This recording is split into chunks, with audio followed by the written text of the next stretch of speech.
Morning, evening, or afternoon. I'm your host, Nathan. Welcome back. It's been quite a while, indeed it has, and as the days pass, I had scheduled broadcast 20 to be made like a few days ago, but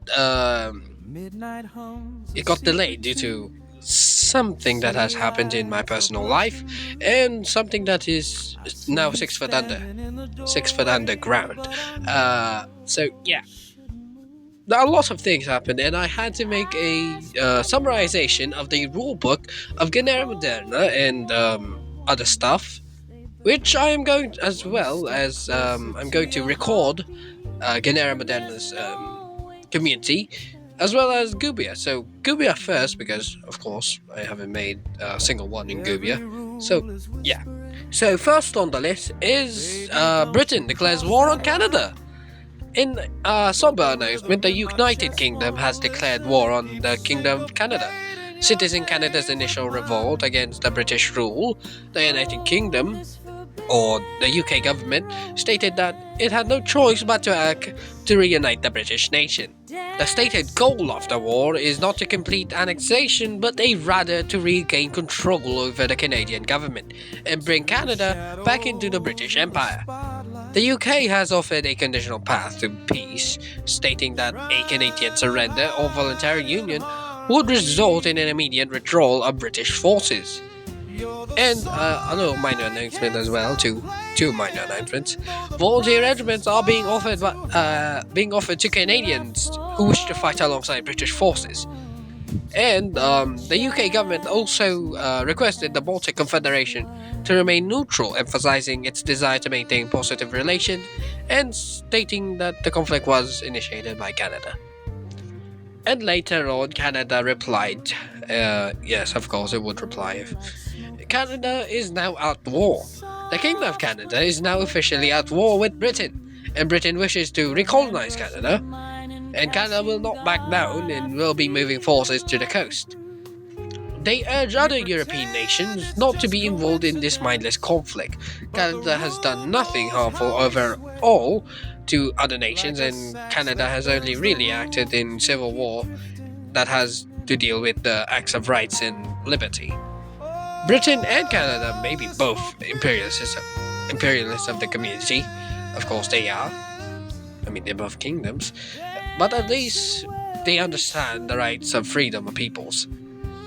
Foreign nations, no.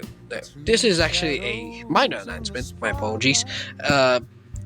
Foreign nations can send their volunteers, if they please, to the Kingdom of Canada to help fight for freedom and liberty, and show that Canada is here to stay independent and unconquered. I don't know about that many minor announcements, actually. So, let's move on. And moving forward, we have the Russian Empire. The Russian Empire announces a full military mobilization. From the Imperial Palace, Tsar Bloxy has announced the full mobilization of the Russian army, and Tsar declared that the army is prepared to suppress any rebellion and preserve the empire. Russia is entering a new era with a focus on internal stability and following the resolution of the civil war. The Tsar stated that the empire will then return to the world stage ready to fight for its people, defend Christians in Europe, and eliminate all rebels. This announcement was addressed to all nation leaders, European, American, possibly Asian, who knows. And speaking of defending Christians in Europe, the St. Islands mobilizes for a Jerusalem campaign. The St. Islands Expeditionary Army has initiated its first mobilization, crossing the Atlantic Ocean towards Gibraltar. Troops are being called to form new regiments for a campaign to take Jerusalem. The church, by the way, has openly condemned the loss of innocent lives for expressing their faith and support the protection of Christians in Jerusalem. And second to last is Southern Italy unified under Gubian control. Following the Kingdom of Naples' withdrawal from its war and abandonment of the community, the Free Republic of Gubia has declared victory. In the unification process of southern Italy, the territories formerly held by the Kingdom of Naples has been incorporated into the Free Republic of Cuba. The territories of the Kingdom of Italy will be remained intact and will not be touched, I think, as it was abandoned by its ally, the Kingdom of Naples. Then finally, Tsar of Russia condemns Canada for aiding rebels. The Tsar of Russia has issued a statement condemning the Kingdom of Canada for allegedly providing aid and shelter to rebels who are conspiring against the Russian state. The Tsar denounces this interference as an affront or an insult to Russian sovereignty and an endorsement of treachery. He stated that those who support the rebels share responsibility for their crimes and demanded an immediate end to all Canadian assistance. Then the Tsar gave Canada a chance to apologize and withdraw from the conflict, warning that failure to do so would result in the Russian military to take action and potentially support the British in their conflict with Canada. And that would mark the end of this broadcast. I hope you enjoyed it, and a lot of things that happened actually for the past few days. And it sucks. I got bitten, I got, mauled by a dog, and my own dog died and was now in 6 feet under. You might say, did he die from rabies? No, he didn't. He died from sickness for some reason.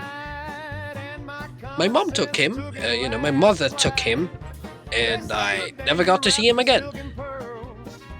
And I got to see him again, but now he's 6 feet under. That's for the metric system. Or 6 foot under, 6 foot under. He's now 6 foot under, and I hope he's resting in peace now. And you might say that was kind of fast of brief. Yes, I have saw a lot of death in my life. So grandparents and much more. Of course, so I'm gonna stop talking with that. So with TNT, there's a person, a news person as well. He's not like me, broadcasting, news broadcasting videos like that. Whatever.